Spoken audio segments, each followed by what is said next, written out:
Welcome to the Ask the Geographer podcast series, brought to you by the Education Department at the Royal Geographical Society with IBG. I'm Rachel, your host, and in each episode I'll be joined by geographers from across the globe to delve into current events, publications and research, all tied to the fascinating world of geography.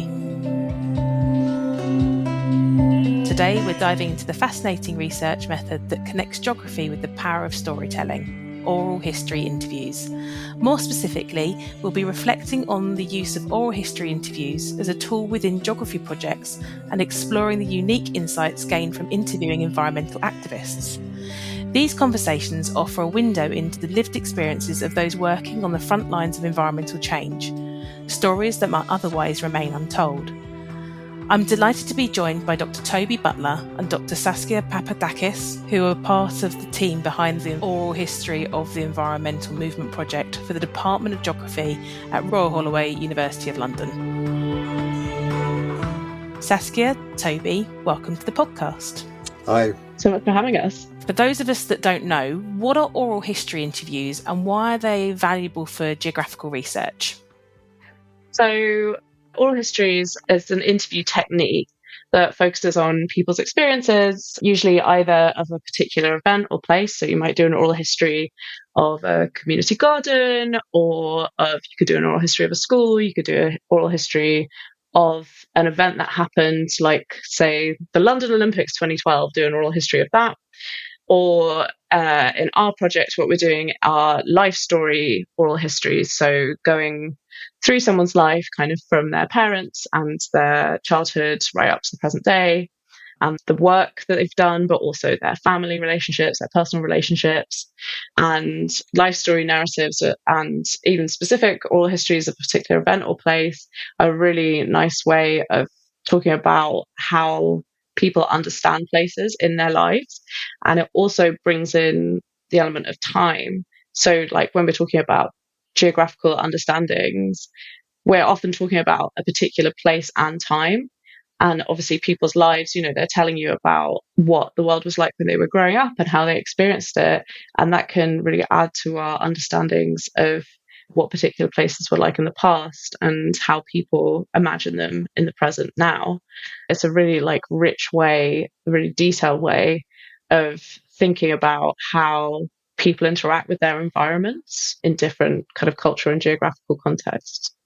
I mean, the other thing which I think is very powerful for geography project work is that it's a way that it gives you an excuse, I suppose, to call someone up and to kind of approach an expert and then to capture their expertise in a very efficient way, because it might be that, particularly for a smaller project, the interview itself might be 40 minutes or an hour of somebody's time. So it's a very quick and easy way of getting some kind of insight and expertise from people that have actually witnessed, lived through, experienced the topic that you're researching. I think when we're thinking about expertise, that doesn't necessarily mean someone who's an important person in society. It can mean someone literally just someone who's lived through something. So the classic is talking to your grandparents about what their experiences were like growing up. In an hour's interview, you can learn all sorts of kind of really interesting details that, they're experts in because it's their life, it's their memories. Thank you. And Toby, how have you used oral histories in your own work? When I was at secondary school, I first started doing oral history. And so I interviewed my granny because she lived through World War II and she was bombed out. And so I got a great account of how the windows got blown in the East End of London. And I used that for a history project. So I'm basically a historical geographer. So the past, has long been of interest to me. After that, I used it when I was an undergraduate.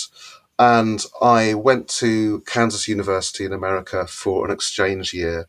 And over in Kansas, I had a really interesting project looking at the history of a Native American burial site, which was about 700 years old.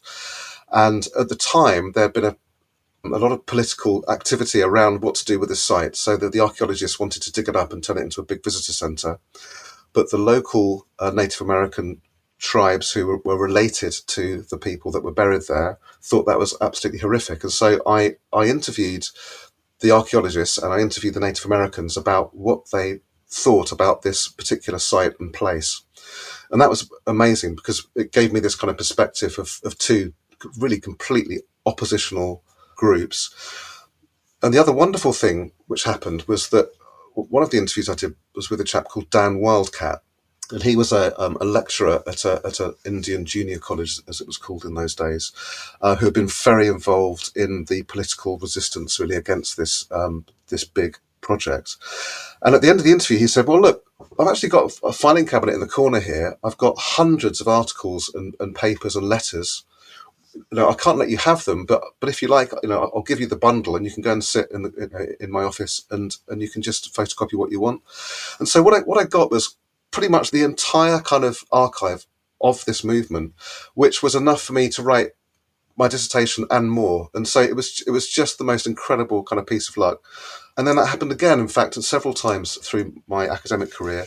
It's been a kind of a gateway into not just people's memories, but also to their written documents, which was incredibly valuable. I come from a bit of a different background. So I trained in social sciences. And so I'd done a lot of work learning about interview techniques and had done kind of social science interviews. I did a project on independent schools, looking at how teachers who tend to have quite idealistic ideas about why they become a teacher and kind of wanted to do something good in the world end up working at independent schools where arguably they have like different relationships to the kind of like wealth and privilege of the students than they might do at state school.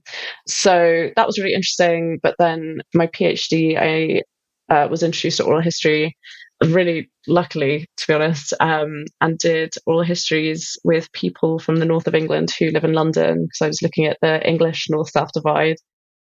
You've covered quite a lot about the idea of oral history interviews, giving us a sense of place and time, that kind of lived experience. So how do oral histories provide insights that other research methods just might miss?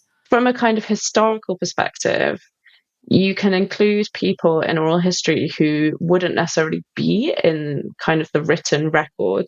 So if you go into kind of big archives, what Toby was talking about with kind of Indigenous people, like the way they're going to be represented won't necessarily be from their own perspective. It will be from the perspective of kind of like state or government actors or people kind of writing about Indigenous people rather than them expressing themselves. Whereas when you talk to people, like, we can all talk about our own lives. And so that's a very different thing. Like people who wouldn't necessarily either have the opportunity or the means to write their lives down and then archive it somewhere. So you can get really exciting perspectives that you wouldn't necessarily get if you were to look people up in the written archive. And it really gives people an opportunity to narrate their stories on their own terms.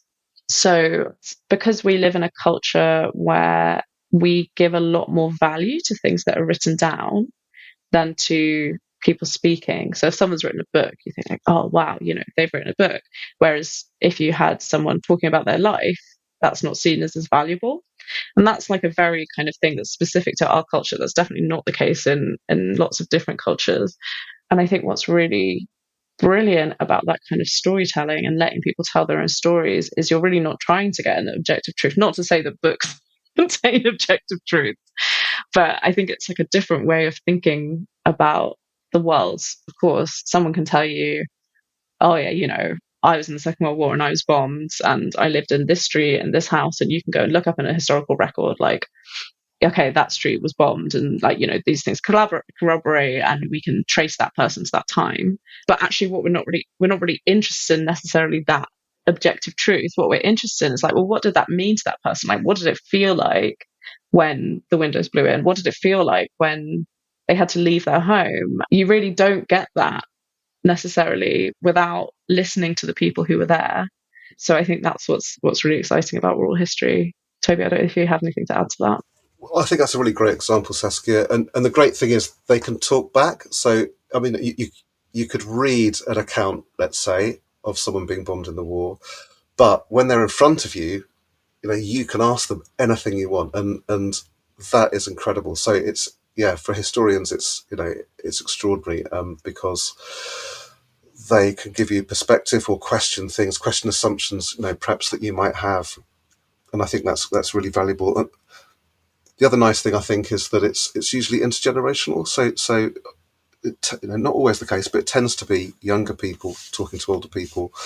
And you quickly realize that kind of a lot of your own kind of assumptions and cultural norms and things are actually really quite different, particularly if there's a few decades between you and the person that you're speaking to. And I think that's really fascinating. So I suppose we're going back to that idea of things being different in time, right? That temporal kind of aspect, which I think is absolutely fascinating. So, Toby, how do you feel oral histories help geographers specifically explore the relationships between people, place, and the environment? Well, I think the first thing to say is that people interpret place, I suppose, in very geographical terms, and when you use this kind of sort of technique, you're always coming back to place. So, classic kind of question we'd ask would be, "Tell me about where you grew up." And so they will unpack and identify the important kind of elements of what they feel about their community, and so on. And that can be really interesting because some people will talk about, some certain things, depending on their sense of identity and sort of, their values and the things that are important to them. So it's through the personal, I suppose, that you get kind of little insights, I guess, into the lived experience of place, which I think is great. And in oral history, it's very common for there to be projects on work or indeed kind of, events, So it might be experience of war, or it might be kind of tell me, you might interview a postman about, their experience of being a postman, for example. And so you get this very kind of worm's eye view, I guess, of broader subjects, which makes it terribly useful as examples, to pull in examples of things to illustrate things that you're saying in a lot of research work. And also there's a lot of oral history archives, I should say. The British Library, for example, has huge archives on the supermarket industry, on the post office, on banking. So this whole kind of industries have been kind of mapped out, and those archives are publicly accessible, and researchers can kind of go to them. And so it doesn't necessarily involve doing a new interview yourself. It might be that you just simply look at some summaries and transcripts of other people's interviews. And then the other thing is there's a lot of local oral history work. And I think for people at school and at university, this is really useful, because one of the problems you've got if you're doing a kind of independent project is to make the topic area kind of small enough to be doable. It can't be too ambitious. And so a really great way is to maybe take a general topic that might be of interest to you, but then apply it to where you are, be that the area around your school or around where you're living, and then you can very quickly kind of make a kind of case study, I suppose, which is quite unique and original. So I've done that a lot. So just an example would be the work that I did along the Thames path. So essentially I interviewed people all the way through London about their perceptions of the river and their connections with it. And it was quite sociological, really, kind of looking at two quite contrasting communities, a kind of middle class community out in West London and a very working class community in East London. That was the starting point for it. However, it quickly became something much more kind of cultural, I suppose, really, just kind of looking at the different kind of perspectives and the deep meanings that kind of and connections that people had with rivers.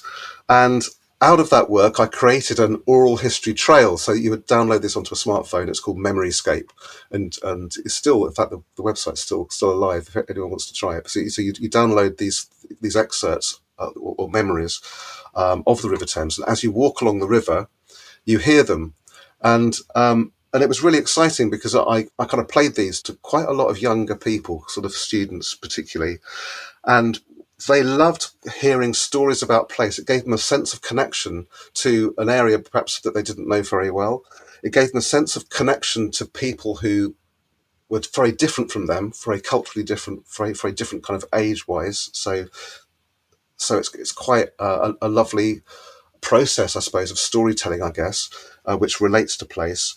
And it kind of just gave people a sense of belonging, identity, and an interest, really. Kind of perhaps in a footpath that you might walk habitually, but not think very much about. Suddenly, having these stories about the old crane that was there, or the drowning that happened, or the sewage kind of pipe that kind of came out and caused a flood, or whatever it is.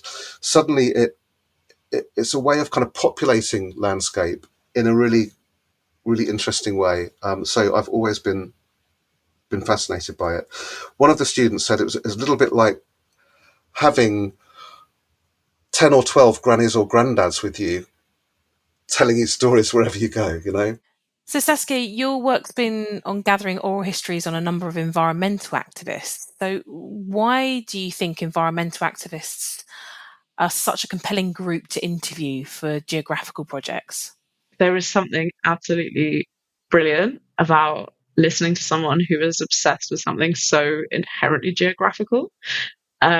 So these are the people we've been interviewing for this environmental movement project. They're people who've dedicated their lives to, could be campaigning against road building, could be campaigning for better public transport, it could be trying to protect birds, it could be campaigning like globally for the rights of countries that are experiencing the worst effects of climate change because of the activities of countries like Britain that were the first to industrialize and the kind of pollution that they've unleashed on the world. People who've been going to international whaling conventions and, doing things that cover all aspects of human and physical geography.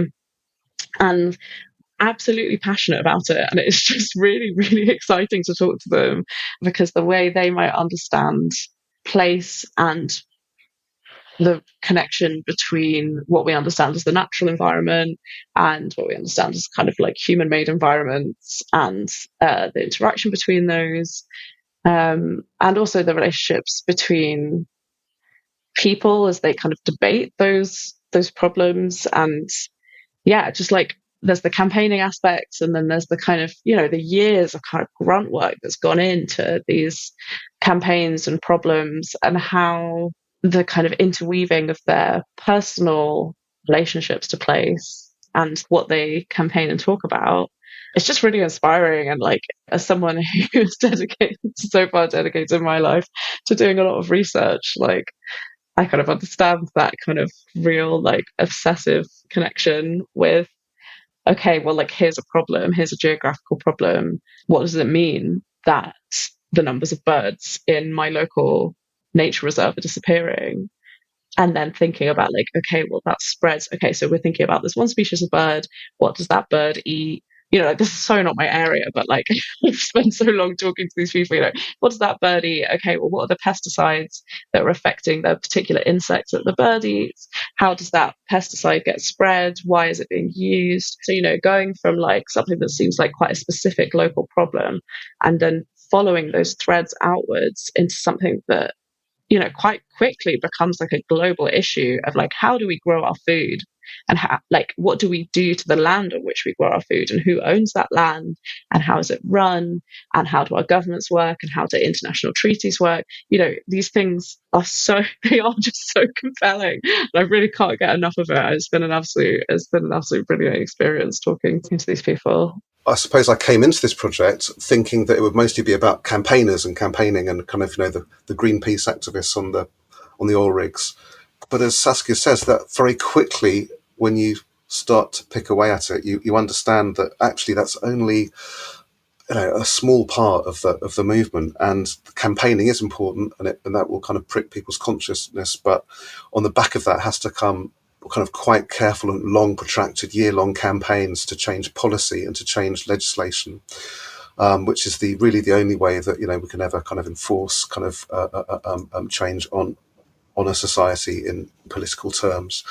Or it might be to change people's behaviours, with, for example, the CFC campaign, trying to stop CFCs being used in aerosols. And that was a really interesting example of how environmentalists work with journalists and to do big national kind of communication campaigns to change legislation. So I suppose it's taught me how things change, right? Kind of how you can affect change, and it's not simple. It certainly isn't always easy, but sometimes it can be really quite quick. And then the other element of it is projects and people that work on local projects, and I think an awful lot of students and young people volunteer, on with conservation volunteers or RSPB or whatever.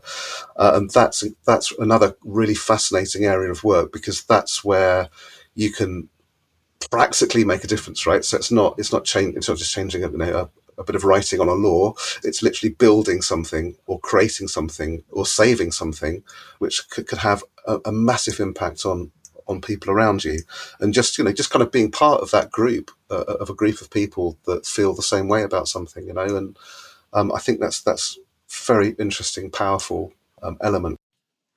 So, thinking specifically about the activists, what way are their connections to specific places? How does that influence their work and their story? One of the interviews I did was with a woman called Emma Must, who in the early 90s was an important campaigner on Twyford Down. So, for those who don't know, in the late 80s, the Conservative government, introduced a road building program called Roads to Prosperity. It was going to be the biggest road building program since the Romans. And one of the first roads they planned to build was through Twyford Down, which is an important chalk hill right next to Winchester, the city of Winchester. And Emma Must was from that area of the country and grew up in that area and was living in Winchester and working as a librarian. And on her commute to work, she would go past Twyford Down every day and saw from the train that they were starting to dig up the down. And a friend of hers suggested that they go visit. There was a camp there. So in the 90s environmental movements, that people formed kind of different tribes, and there was a camp of people called the Dongas tribe, and the Dongas were the name given to these ancient pathways through the down. So this was an area of the country that had been settled for hundreds, thousands of years. All of this like incredible archaeological heritage, all of this wildlife that was supported by the Down because of its kind of unique chalk grassland, and they were going to demolish it all for a road that would allow you to get to, I think it was between London and Southampton, to shave 7 minutes off that journey time. So like thousands of years of natural heritage and human activity for 7 minutes off a road, which, let's face it, in a couple of hundred years' time, probably like technology will move on and it will be redundant. So she got involved in this campaign, and she's now a poet and has written a book called Ballads of Yellow Wednesday, which is about the campaign. I'd really recommend it to anyone who's interested in the roads campaign and people's personal connections to these stories. But yeah, like her connection to that down meant that she kind of dedicated her life from then on to trying to save it, and just told these extraordinary stories of how they would kind of face down the diggers and lock themselves on to various bits of machinery. So yeah, it was really interesting to talk to her and hear her stories about that. So yeah, connections to specific places have absolutely huge impacts on what environmentalists go on to do. Another good example of place being important is looking at the whole area of pollution. So I interviewed a guy called Ralph Ryder, who set up a European-wide anti-incineration network. And the reason he got involved was because he was working right next to a toxic waste incinerator in Ellesmere Port near Liverpool. And this was a residential area that they were burning the most appalling toxins. Now, illegal, right? But then it wasn't.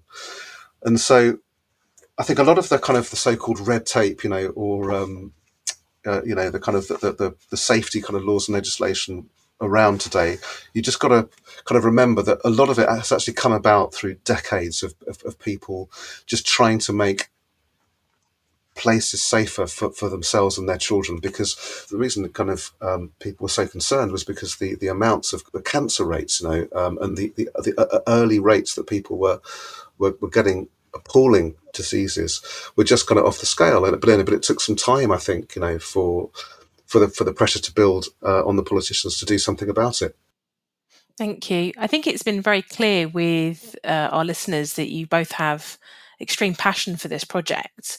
Can I ask, what have you personally learned from interviewing environmental activists, and how has it shaped your perspective as a geographer or a historical geographer as you might be? it's funny because I was thinking about this maybe when we started the project, that like it's funny we're doing this project about the environmental movement and we're doing it kind of through interviewing people, when obviously what they're thinking about is obviously relationships with people, but also with like land and place, and how's that going to be part of the project. And actually, in terms of what I've learned from interviewing these environmental activists, it's really changed my perspective on the non-human, so on the kind of the landscape around me, on the kind of perceptions of biodiversity or lack of biodiversity.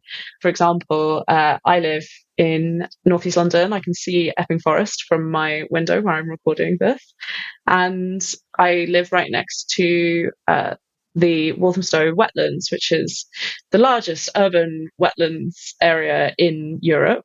And I moved here kind of around sort of in the middle of the project, didn't really know about this area of London, and then found myself interviewing the people who set up the London Wildlife Trust that looks after the wetlands, and talking to, a lot of these people, a lot of the people I have interviewed. So obviously it's a really diverse range. We're interviewing 100 people, but just for some reason, a lot of the people I've interviewed are like older men who are really obsessed with birds. And like, it's been absolutely fascinating. And like, I now go to the wetlands and look at all these different kinds of birds and think like, I know so much more about them, and like the passion and dedication that's gone into kind of preserving this habitat for them, and also that's seen the value in urban wildlife, which is not, a given. Like, people didn't care, and people often still, will be quite dismissive of it. But they're like, well, it's just foxes and rats and stuff. But, I'll see cormorants and herons and, obviously loads of coots, because there's always loads of coots. But, I've seen kingfishers for the first time in my life just around the corner from my house. It's honestly so exciting. And I, when I go there, I think about, oh, wow, like I know the people who set this up. And like, in fact, one of, Jeremy Isles, who's part of the project, ran the London Wildlife Trust in the 80s. And like, I think it's just brilliant to be able to connect the places and the people that we've interviewed. Yeah, we're basically dealing with doers, aren't we, Saskia? I mean, they're all doers, right? They're people who do things, which is always just great, because most of us are busy, or don't find the time, or don't quite commit, perhaps have responsibilities and whatever. It's not like everyone can, but still, it's just quite extraordinary. And I suppose, like Saskia, for me, there are things which I perhaps took for granted, like let's just say recycling collections. So surely every house now in Britain kind of has some element of doorstep recycling now, I think. It was a surprise to me just to understand how that wasn't always the case, that the pioneering projects that did that were run by organisations like Friends of the Earth in Bristol, and they had their own lorries and were going around, and volunteers were picking up stuff and recycling newspapers and so on. And off the back of that, they won a council contract after council contract. And so it was the environmental sector that was actually delivering that. And eventually the big waste companies kind of moved in and adopted those systems. But all of that kind of came out of a real grassroots movement for recycling furniture and not recycling paint, all kinds of different projects, which I think was really inspiring. Saskia, probably the big part of having oral history interviews is the opportunity to have open-ended questions. So why are they so important in these types of interviews? And are there any examples you could give our listeners to help them prepare to write one themselves? Open-ended questions are one of the things I love about oral history, because, as I said, like this opportunity to let people narrate their lives in their own terms. You kind of give people prompt, but then it's really important to kind of have the flexibility to sort of follow where they want to go. So things like starting a question with, tell me about. So that can be whatever it is we're talking about. Tell me about your house. Tell me about your pets. Tell me about your childhood. Like, whatever it is you're talking about, it's a really lovely way of introducing a topic and giving people the space to define the terms of that topic. So that's, I think, generally what I tend to go for in terms of, let's say, I'm asking an interviewee about how they got involved in the environmental movement. You can literally just say, tell me about getting involved in the environmental movement. and they will have their own specific stories, and then you can follow that story. So if they say like, oh, well, I first heard about it when I was at university, and tell you a story about a society they got involved in, or, a leaflet they read, you can then follow where that goes. And you might need to bring it back at some point to something that you want to talk about that maybe is a bit different, but make sure you kind of have space in the interview to, like, basically don't plan too many questions. Plan sort of general areas that you want to go into, but you don't need to go in with a whole question list. You can just kind of let the interview flow to a certain extent. And another question that I really love is one that we got from the British Library. It was, tell me the story of your name. And the way people answer that question tells you so much about their parents, their migration history and their family, things about gender.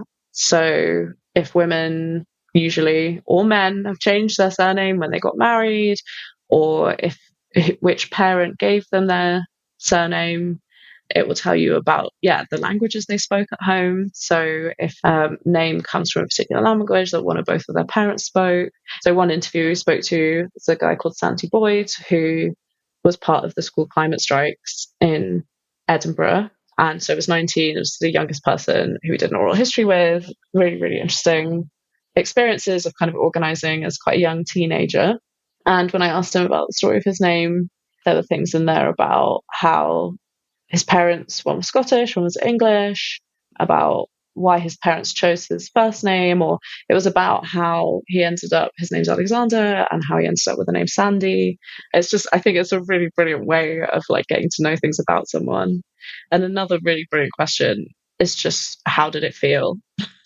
Like you're interviewing a person because you want their subjective experiences, and someone can tell you in a kind of CV sort of way, like, oh, and then I got promoted to this, or then I changed organization and I had to move across the country, or whatever it was. And asking how does it feel is a way of getting at, what did that mean to you in the context of your life?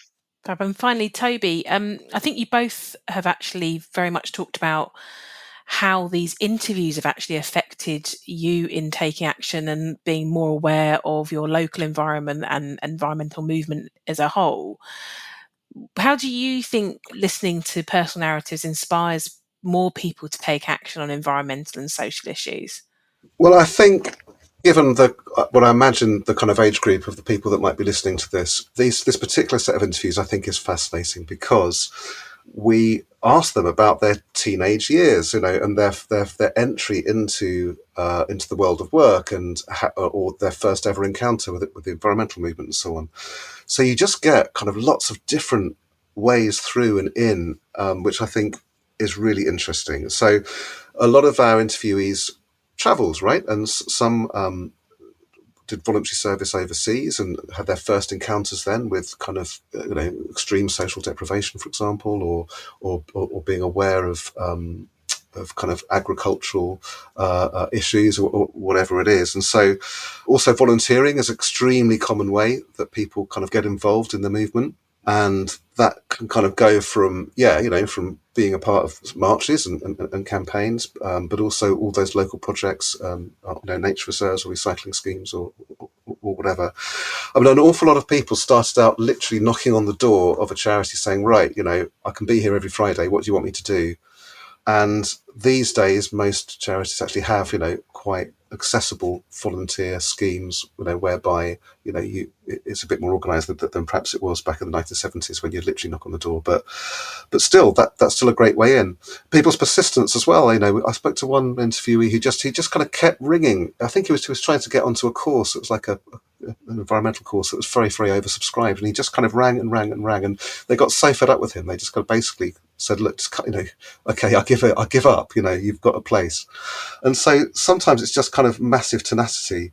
And also some people just kind of fall into it. I think a lot of people never knew they were going to be an environmentalist, right? They just kind of thought that they would do something interesting. There was like a job training scheme maybe. So they ended up working on a nature reserve, and suddenly they really kind of, their eyes kind of lit up as they discovered a whole new universe. And that's when they found out what they wanted to do. So I think a good kind of lesson is just to try a few different things, give it a go, just with the expectation that some of it might not work or might not be great for you particularly, but, just keep on trying different stuff. So we ask all of our interviewees at the end, what advice would you give a young person? And an awful lot of them say, just dig where you stand, start local, figure out what you're vaguely interested in, and just find a group or some other people that you can kind of tap into. I'd encourage people to think about getting out there and doing things active and face-to-face in their local environment. Fab, thank you. Toby and Saskia, thank you for joining us today and for sharing your thoughts on oral history research. You've shown that these are powerful tools in geography, offering a way to connect people, places and stories in a way that other methods simply can't. When we listen to people, we gain insights into their hopes, strategies and dreams for a better world. And these narratives remind us that geography isn't just about studying the earth, it's about understanding our shared humanity and the connections we have with places we call home. Thank you so much for joining us today. That's a great pleasure. Thanks, Rachel. Thanks for having us. Thank you for tuning in. If you enjoyed this podcast, don't forget to subscribe to the Ask the Geographer podcast series on soundcloud.com or your preferred streaming platform. Dive deeper into the world of geography and stay informed with our wide range of resources, many of which are available for free. School membership grants access to even more resources, including online lectures and supporting materials for both teachers and learners. Explore our resources and discover our additional offers for education at www.rgs.org/schools.